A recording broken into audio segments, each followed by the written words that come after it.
অবরুদ্ধ গাজার তপ্ত বালু আর ধ্বংসস্তূপের মধ্য দিয়ে একজোড়া নগ্ন পায়ে হেঁটে চলেছে ছোট্ট এক শিশু। পরনে জীর্ণ পোশাক, দুই হাতে বিশাল পানির গ্যালন। যুদ্ধের বিভীষিকা যেখানে শৈশবকে গিলে খেয়েছে, সেখানে এই শিশুটি এখন পরিবারের একমাত্র অবলম্বন। কয়েক মাইল দূর থেকে তৃষ্ণার্ত পরিবারের জন্য পানি সংগ্রহ করে একাই পথ চলেছে সে। চারদিকে বোমা বর্ষণের চিহ্ন আর ধুলোবালির স্তূপ, কিন্তু শিশুটির চোখে কেবল গন্তব্যে পৌঁছানোর তাগিদ।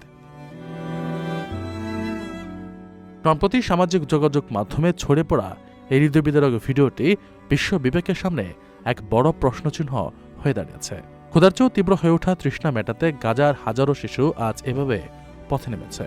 যেখানে খেলনা নিয়ে মেতে থাকার কথা, সেখানে এক ফোঁটা পানির জন্য জীবন বাজি রাখতে হচ্ছে তাদের। শিশুটির ক্লান্ত পাজোড়া যেন ফিলিস্তিনিদের অন্তহীন কষ্টের এক জীবন্ত দলিল।